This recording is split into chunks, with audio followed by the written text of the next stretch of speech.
তো হ্যালো বন্ধুরা, নতুন রেশন কার্ড অ্যাপ্লিকেশনের ক্ষেত্রে কিন্তু আবারও নতুন নিয়ম চালু হয়েছে। রেশন কার্ডের কিন্তু প্রতিনিয়ত আপডেট হতেই থাকে। আজকের ভিডিওর মাধ্যমে নতুন আপডেট নিয়ে চলে এসেছি। নতুন রেশন কার্ড নতুনভাবে কিভাবে আপনারা অ্যাপ্লিকেশন করবেন, ইন্টারফেস নিয়মকানুন সম্পূর্ণ বদলে দিয়েছে। তো চলুন নতুন রেশন কার্ড নতুনভাবে কীভাবে অ্যাপ্লিকেশন করবো আমরা দেখে নেব।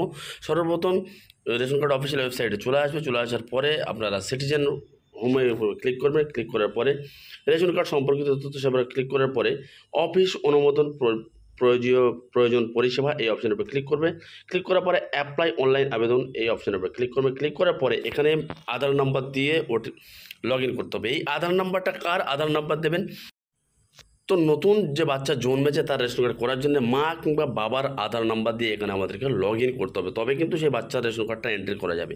সেই আধার নাম্বারটা দিতে হবে পরিবারের একজনে দিতে হবে, এবং সেই আধার কার্ডের সঙ্গে মোবাইল নাম্বার লিঙ্ক থাকতে হবে, তবে কিন্তু এই কাজটা করতে পারবে। তো আমি সাজেস্ট করি বাবার আধার নাম্বার দিয়ে দিলাম। বাবার আধার নাম্বার দিয়ে চেকবক্সে ক্লিক করে সেন্ড ওটিপি এই অপশানের উপরে ক্লিক করবো। সেন্ড ওটিপি অপশানে ক্লিক করার পরে আধার কার্ডের লিঙ্ক যে মোবাইলে ওটিপি যাবে, ওই ওটিপিটা এখানে দিয়ে সাবমিট ওটিপি অপশানে আমাদেরকে ক্লিক করতে হবে। তো সাবমিট ওটিপি অপশানের উপর ক্লিক করে দেওয়ার পরে ওই পরিবারের যতগুলো রেশন কার্ড আছে সমস্ত কিন্তু এখানে যে আধার নাম্বারটা দিয়েছিলাম ওই আধার এগেনস্টে যে রেশন কার্ড আছে তার ডিটেলসটা এখানে চলে এসছে। আপনারা দেখতে পাচ্ছেন তার সমস্ত নাম, বাবার নাম, রেশন কার্ড, আধার কার্ড নাম্বার সমস্ত চলে এসছে। এবার এখানে দেখতে পাচ্ছি উপরের রেশন কার্ডকে আপনার ইয়েস করে নেক্সট অপশানে ক্লিক করবেন। নেক্সট অপশানে ক্লিক করার পরে নতুন রেশন কার্ড করার জন্য ফর্ম 4 আমাদের ফিল আপ করতে হবে। তো এখানে ক্লিক বা ক্লিক লেয়ার যে কোনো এক জায়গায় ক্লিক করলে আপনাদের কিন্তু ফর্মটা ওপেন হয়ে যাবে। সার্ভিস টাইপ অটোমেটিক থাকবে এবং আধার কার্ড নাম্বার যে আধার দিয়ে লগ ইন করছি সেটা এখানে থাকবে। পাশে আইকন আছে, ওখানে ক্লিক করে দেখতে পারেন। তো নেক্সট অপশানে ক্লিক করার পরে দেখতে পাচ্ছেন ওই পরিবারের যত রেশন কার্ড আছে সে সব ডিটেলস এখানে চলে আসবেন। কিছু করতে হবে, জাস্ট নেক্সট অপশানের উপরে ক্লিক করে দিতে হবে।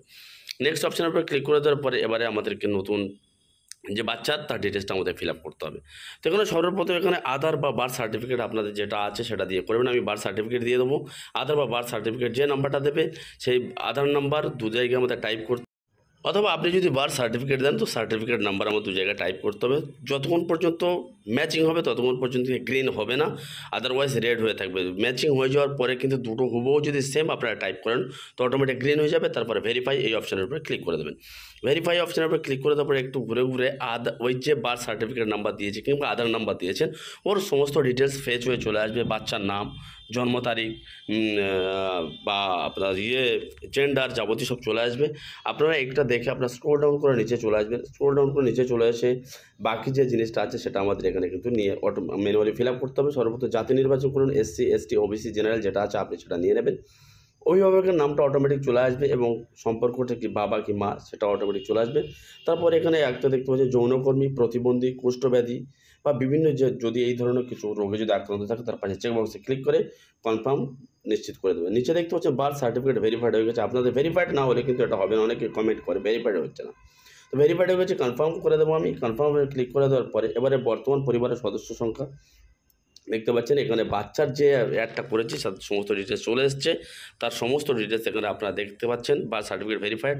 এছাড়াও আপনারা যদি অ্যানাদার পার্সন যদি করছেন উপরে একটা কলম ছিল ওখানে ক্লিক করে অন্য বাচ্চার এন্ট্রি করতে পারেন। তার চেকবক্সে ক্লিক করে নেক্সট অপশানে ক্লিক করে দেবেন।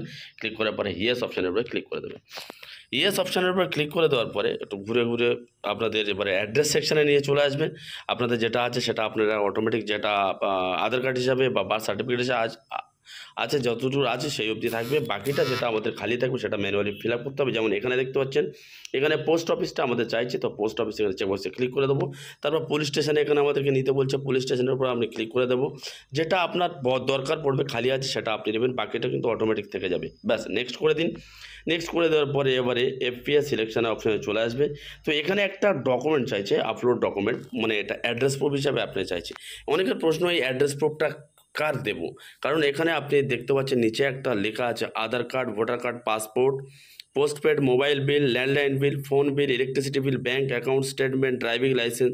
তো এই সমস্ত জিনিস একটা বাচ্চাকে, এই সমস্ত ডকুমেন্ট একটা বাচ্চার কিন্তু থাকে না আধার কার্ড ছাড়া। তো আপনি চাইলে এখানে আপনার কোনো গার্জেনের আধার কার্ডটা আপনি দিতে পারেন যার নামে আপনি এন্ট্রি করেছেন। এছাড়াও বাচ্চার আধার কার্ড থাকলে বাচ্চার আধার কার্ড দিতে পারেন। দিয়ে দেওয়ার পর ফাইনাল সাবমিট অপশানে ক্লিক করুন। ব্যাস আপনার কাজটা কমপ্লিট হয়ে গেল। দেখতে পাচ্ছেন আপনার save successfully, you can check status.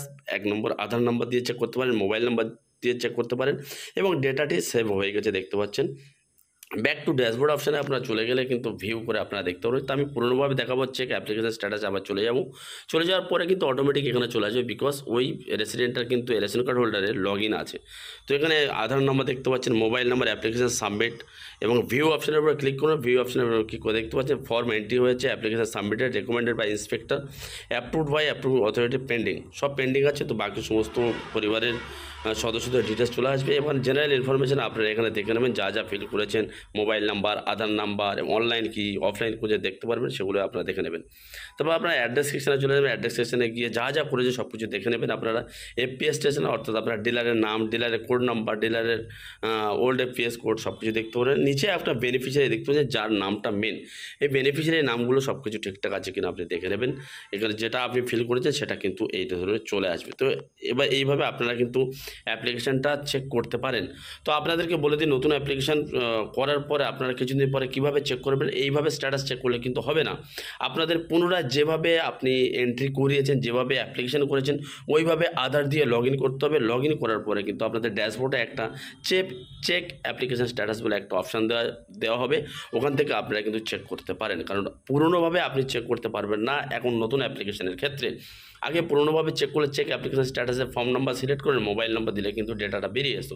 এখন কিন্তু সেটা হবে না, যেমনভাবে অ্যাপ্লিকেশন করেছেন ঠিক সিমিলারলি সেইভাবে আধার দিয়ে লগ ইন করার পরে ড্যাশবোর্ডটা ওপেন হয়ে যাবে। ওখানে কিন্তু একটা অ্যাকশন দেওয়া থাকবে, চেক অ্যাপ্লিকেশন স্ট্যাটাস, সেখান থেকে আপনারা চেক করতে পারেন। তো নতুন রেশন কার্ড কীভাবে অনলাইনে অ্যাপ্লিকেশন করবেন আজকে দেখানোর চেষ্টা করলাম। যদি বুঝতে পারেন তো গুড, যদি না বুঝতে পারে গাইড করবেন, কমেন্ট করবেন, গাইড করার চেষ্টা করব। এবং ভিডিওটা ভালো লাগলে একটা লাইক করে দেবেন, জনগণ ও পরিবারের সাথে ভিডিওটা শেয়ার করে দেবেন এবং এই ধরনের প্রতিনিয়ত লেটেস্ট আপডেট পেতে আমাদের চ্যানেলটা সাবস্ক্রাইব করে পাশে থাকা বেল আইকনটি অন করে রাখবেন। দেখা হচ্ছে পরের ভিডিওতে। ভালো থাকবেন, সুস্থ থাকবেন। ধন্যবাদ। জয় হিন্দ, বন্দে মাতরম।